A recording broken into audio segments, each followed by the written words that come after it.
বাংলাদেশে যখন mobile phone চালু হয়, আমি অনেকবার লিখেছি, এই 61 জেলায় মোবাইল ফোনের নেটওয়ার্ক ছিল, 3 জেলাতে নেটওয়ার্ক দেওয়া হয়নি, 10 বছর পরে দেওয়া হয়েছে।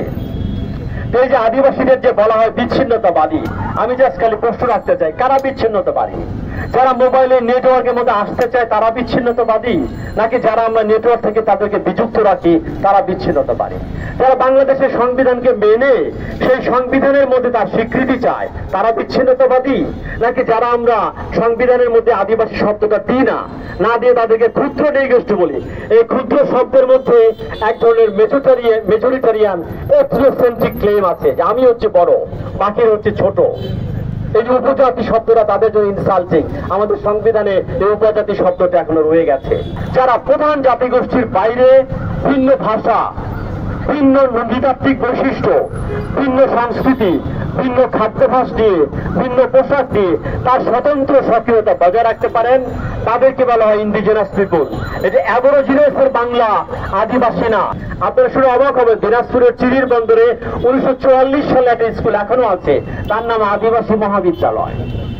কাজে এই আদিবাসী মানে যে ভূখণ্ডে আদিতে আসছে, এইরকম মূর্খ যে ব্যাখ্যা, এই যে সংগঠন, তাদেরকে আমি বাহাসে আমন্ত্রণ জানাচ্ছি আজকে আপনাদেরকে সাক্ষী রেখে।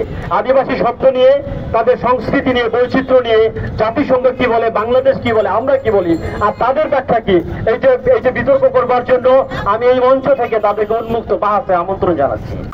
তখন পুলিশ প্রশাসন ওখানে ছিল, তারা কেন এই জিনিসটা আটকাতে পারেনি, বা তারা কেন বারবার ব্যর্থ হচ্ছে?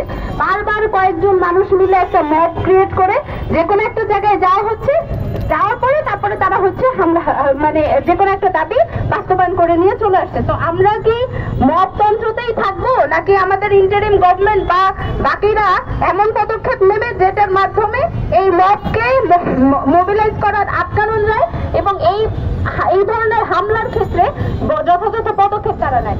একটা অভ্যুত্থানের পর আমরা একটা স্বপ্ন দেখেছিলাম যে একটা ইনক্লুসিভ সোসাইটি হবে, সব ধর্ম, বর্ণ, মত নির্বিশেষে জাতি গোষ্ঠীর একটি সমাজ হবে বাংলাদেশ সমাজ।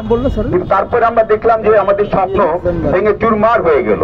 আমরা দেখতে পেলাম যে একটি সভ্য সমাজের যে নীতি নৈতিকতা মানদণ্ড তা সবসময় একের পর এক ভেঙে ফেলা হচ্ছে। কালকে যেটা করা হচ্ছে সেটা তো বলা যায় যে এটা কোন সভ্য সমাজ হতে পারে না, সভ্য সমাজ চলতে পারে না।